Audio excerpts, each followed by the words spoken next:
반갑습니다. 지성과 영성을 추구하는 신학박사 나유섭입니다. 오늘은 마태복음 3장 16절 상반절에 대해서 한번 살펴보겠습니다. 여기 보면 예수께서 세례를 받고 물에서 나왔다 하는 표현이 있죠. 여기서 세례를 받았다. 물에서 세례를 받는 것은 침례를 의미하는 것 같습니다. 침례라는 것은 완전히 물 안으로 들어갔다가 나오는 것이죠. 아마도 시래자와 수래자 둘 사이의 관계성을 여기서 이야기를 합니다. 그런데 이것이 이제 번잡하죠. 강가에 가야 되고 옷도 마련해야 되고 또 날씨에 따라서 물속에 들어갈 수도 있고 못 들어갈 수도 있고 별별 상황들이 많기 때문에 이것이 약식으로 되어서 세례가 되었습니다. 즉 물을 뿌리는 거죠. 머리 위에다 물을 뿌리는 이런 약식된 줄어든 또 축약된 양식으로 변형이 되었습니다.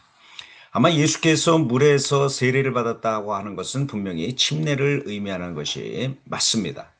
물론 오늘날 침례교에서는 침례를 행합니다. 이 설교단 뒤에 욕조가 있어갖고 거기에 물속으로 들어갔다가 나오는 이런 예식을 행하는 것을 제가 본 적이 있습니다. 물론 강가에서 하는 그런 침례도 있습니다만 아무튼 의식도 중요하지만 더 중요한 것은 정신이고 영적인 상태죠. 우리가 정말 회개에 합당한 열매를 맺고 세례를 받느냐, 그래서 구원에 이르느냐, 이르지 못하느냐 하는 것이 더 중요하리라고 생각이 듭니다. 아무튼 예수는 물에서 올라왔다라고 하는 이런 표현을 통해서 여기에 종교적인 상징이 가미가 되는 것이죠. 물론 이러한 표현은 큐에서 온 것입니다. 큐에서도 예수가 물 위로 올라왔다라고 하는 표현을 통해서 무엇을 나타내려고 하느냐?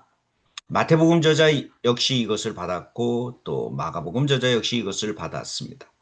그런데 마가복음에서는 그렇게 크게 강조가 되지 않는 것 같은데 마태복음에서는 이것이 홍해를 건너는 사건과 연관이 됩니다. 왜 어떻게 되느냐 하면요. 큐에서 이런 표현을 사도 바울이 받아서 고린도전서 10장 1절에서 4절을 보게 되면은 홍해를 건너는 것을 세례로 표현을 하죠. 그러니까 큐에는 암시적으로 되어 있는 것을 사도 바울은 좀 더 분명하게 서술을 합니다. 그리고 마가복음 저자도 이것을 받고 마태복음 저자도 이것을 받았는데 마태복음 저자는 그 의미를 더 강조하는 것입니다. 즉 예수께서 물에서 세례를 받고 올라오셨다라고 하는 표현을 통해서 출애굽 당시에 있었던 홍해 도화 사건, 그것을 요단강에서 감당하셨다. 그렇기 때문에 예수는 새로운 모세다. 새로운 구원자다.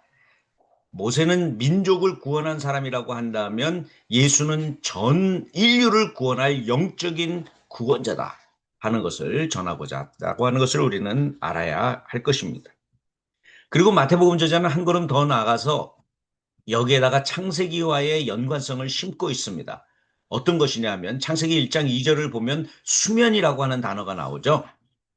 창조가 되기 전에 온 우주가 어떤 무질서한 상태, 거기가 마치 물 위와 같이 어떤 요동칠 수도 있고 잔잔할 수도 있고 하여튼 우리가 감당할 수 없는 어떤 그런 상태. 분명히 거기에 수면, 물이라고 하는 단어가 나옵니다. 그것과 연관을 시키는 것을 우리가 볼 수 있는데 아직까지 분명하지는 않죠. 그러나 조금 있다가는 이것이 분명해집니다. 여러분, 우리가 이러한 표현을 통해서 앞에서 일어났던 서술을 한번 생각해 볼 필요가 있습니다. 여러분, 다시 한번 이야기하지만은 동방박사의 이야기를 통해서 창세기에 나오는 에덴 동산과 연관을 시켰고, 그 다음에 애굽으로 갔다가 다시 돌아오는 사건을 통해서 출애굽기를 연상시켰던 것 우리가 지적한 바가 있죠. 그것과 마찬가지로 마태복음 저자는 예수가 물에서 세례를 받고 올라왔다라고 하는 표현을 통해서 출애굽에 대한 연상도 큐에서 받아서 또 사도 바울에게서 받아서 사용하고 있지만 자기가 더 심은 내용은 뭐냐면 창세기 1장 2절에 대한 연상을 심고 있다고 하는 것을 보여주는 것입니다. 이래서 그의 구원의 역사는 전 우주적인 사건이다. 놀라운 표현을 여기에 담고 있습니다. 이에 대해서 우리가 좀 더 알아보도록 하겠습니다.